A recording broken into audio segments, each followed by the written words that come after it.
What's up, everybody? I'm Jerry Gamer. Welcome back to the channel. Today, we're doing smooth talking. This time, we're gonna be talking about what's going on in the gaming community, what's going on in the smooth family, and we're gonna answer some questions from the Discord as well. So, my family, without further ado, let's dive in. So, the first thing I want to talk about, my boy Ender asked me, he said, "Yo, DJ, what do you think the next big thing's gonna be? Is gonna blow up?" And I feel like right now we're on a battle royale wave, and I feel like the battle royale wave is kind of still going strong. It's like Apex Legend came in, took a little bit of marketplace from Fortnite, but honestly, like Fortnite is still supreme and it's still going on. I just feel that the next big thing, it has to be a multiplayer game, because those are the only games that have unlimited shelf life compared to any other game. Like you see games like Sekiro came out. You have the Dark Souls community. We have single player games. We have and Days Gone just came out. Red Dead came out. But honestly, like once you play the game, there's not much more to it. So the next genre of gaming, it can't be an Earth shooter. We already had a big shooter wave of Call of Duty, and then we now have the Battle Royale wave. I feel like it has to be a different kind of game. I would like to see more action-packed multiplayer kind of games, like that kind of style. Maybe like a Sekiro online or some kind of like fighting game. Not just a fighting game. I feel like fighting games are honestly like on YouTube in general, they're like slowing down. I know there's big tournaments, Evo, and all that kind of stuff, but I feel like the mass population, like fighting games are kind of like had its time. So I think it's time for us to see like maybe like a cool fight, not a fighting game, but like an adventure game. But then you can think about it, that's like MMOs. That's kind of like that aspect, and have MMOs come and gone. Because I feel like people don't really talk about MMOs that much. I mean, maybe I just don't hear it because I'm not a part of the community. But I feel like to the masses, it's just one of those things that maybe the time investment versus the payoff. I feel like the winning formula for games that pop off are games that, one, they could be intricate, but they're very easy to kind of get in and out. And that's why I feel like Fortnite and the Battle Royale game is so good. You get in there, get a couple games, you're out. For Honor, get a couple games, you're out.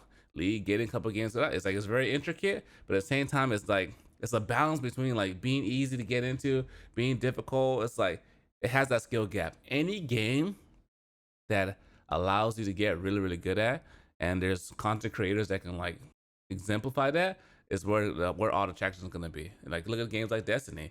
Destiny had its time, it's popping off right now. It's kind of like it's in the hardcore wave right now. People that are hardcore still play those games.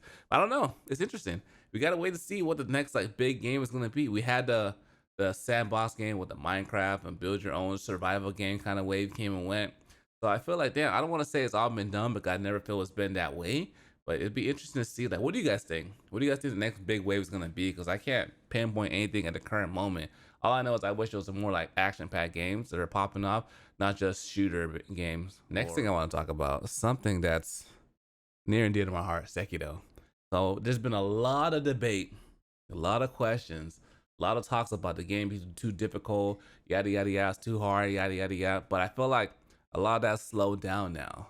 But it's interesting because if you guys know this, Sekiro FromSoft actually came out with the first patch since the game came out, and in this, they are stressing a little bit, a couple different things. One, I feel like the big thing from Sekiro is they wanted to see the game be more of like an RPG, more builds, more like different play styles. And if you think about the trade-off between using your prosthetic tools or your combat arts and using your just regular attacking and deflecting and getting good there, it was like, why not just focus on deflecting?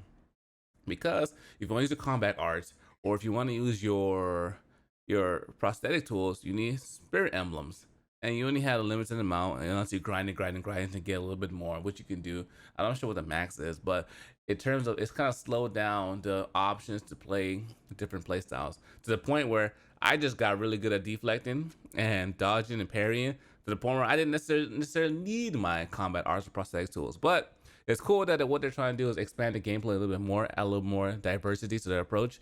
So some prosthetics, they decrease how much spirit emblem it does. Some of them got a little bit buff, some of them got a little stronger. That way it encourages us to use them a little bit more. And I feel like the #1 mini boss that broke the game, they nerfed him. So Blazing Bull, slightly reduced posture and vitality of Blazing Bull in order to improve game pacing and balance time in combat. So what they're saying right there is too many people are getting their ass spanked by this fool. So they had to nerf him down a little bit so people can progress.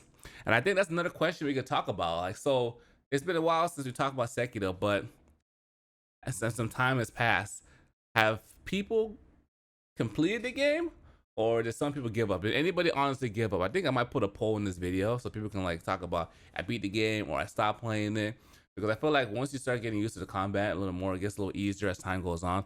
I mean, I'm playing through New Game Plus right now with the no kudos charm, so it's a little bit more challenging, but I feel like the game is not too bad once you figure things out and slow down a little bit. But yeah, I'm glad that they the rest of it is more like stability, nothing too crazy. The chain ogre is now red eye, and I feel like I don't necessarily know what that means, the difference. Like, he's always been crazy, but maybe it's crazier now that he has red eye. But other than that, it's good. They're just trying to improve in the game a little bit, give it a little more shelf life. So I'm excited to see how it plays differently now. And this patch came out, I believe, on Tuesday. So you might have already played it by now and not noticed the difference, or maybe you did notice the difference.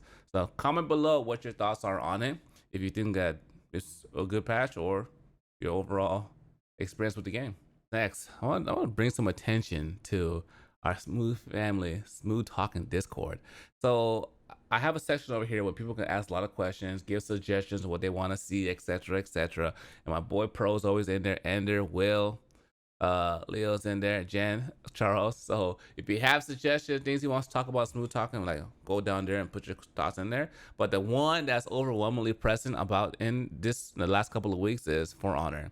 And I want to take a second to talk about this beautiful, lovely Sakura and the current state of For Honor. I feel like the current state of For Honor is they're just trying things out. They're switching things up. They buff Raider, buff Law Daddy, and I know a lot of people are upset about Law Daddy. They said they nerfed him, but I feel like honestly, like, it allows him to play more aggressive. I feel like the people that might be upset about Law Daddy rework is people that like to turtle up and kind of wait for that opening to strike. But I feel like you play more aggressively, learn how to parry a little bit more, and block. I feel like it's not too bad. Raider, the absolute beast. I'm excited to see how he does in the field. I feel like he's going to be one character that's going to make a lot of people rage quit. But the special event is going to be this girl right here, or the man, the Yaito. I love the moveset. I love the way they look. I love the feel. I love that samurais have like a super edgy character now. That's gonna like switch up the game a little bit. Now we can be extremely aggressive and just be in your face, making it happen. The feats are amazing. I know some people are pissed off about the level 4 feat, how it's a one-hit kill, but look. There's other one-hit kills in the game. Also, I'm excited for samurais to finally have something with some mix-ups, some good moves, some combos. Like, I'm excited to pick it up. You need year 3 in order to play it early, but if you don't get year 3 pass, you can play it the 1 week later, which, you know what, each is own. Right now I'm playing with Kensei, but I'm definitely gonna switch over to Sakura. I'm definitely gonna main her for a little while, and I'm definitely gonna keep my Roach as well, keep him nice and warm. But I'm excited to see like how the direction the game is going. I think they're doing a great job. I feel like the fact that they're not doing weekly content anymore is great, because it allows them to really take time to refine. And we saw with the last executions what slowing down, taking time does, and it looks amazing. It looks great. So I think they're doing a really good job with executions, balancing. They're always tweaking things. They're not afraid to like switch things up a little bit to see like what works. So I like that as well. And the new characters are dope. I'm glad that it's 3 years into the game and they're still putting their heart and soul into it. They're still refining, they're still upgrading things. But now that begs the question of, it's been 3 years. Do you guys think For Honor 2 is coming? And that's what I'm thinking about. I think like after all this time, all the data they've collected, all the thoughts, putting compound all the information together, like, are we ready for Honor 2? So I know we got 2 more characters coming out until the end of the year. So it might not launch this year, but who knows? Next year, it could pop off. Do you see them do year 4 with For Honor? Or do you see them do For Honor 2? I personally think For Honor 2 is in the making. Not sure how they're gonna switch it up. What characters will come over? Would it be a brand new cast? Like, who knows how they would do it? Maybe like even have a more expansive story mode. That would be cool as well. Maybe For Honor RPG. Like, who knows? It'd be interesting to see like what they do with the next game. So I'm excited for it. But my family, thanks for watching. Hope you guys enjoyed the video. This is this week's Mood Talking. We're talking about doing a wrap up of how things have been. And man, I've been good. Life's been good. I've been working on some projects off of stream, off of YouTube to kind of like, you know, take things to the next level. We got some new equipment, make sure everything sounds and looks crispy. But things been good. I'm playing Days Gone right now, and I feel like that's the one game that it's kind of like a movie. I'm just kind of like, we finished Sekiro. We're doing For Honor. We're about to pop off of For Honor again. So I wanted something that's kind of like more relaxing, more storytelling, like help me get like that fix as well. I'm going to see Endgame tonight. I'm excited. Hope it's good. I'm sure it's good. Game of Thrones popping off, so everything's really, really good. So my family, thanks for watching. Be well, stay well. See you guys in the comment section. Till next time, dear gamers, signing out.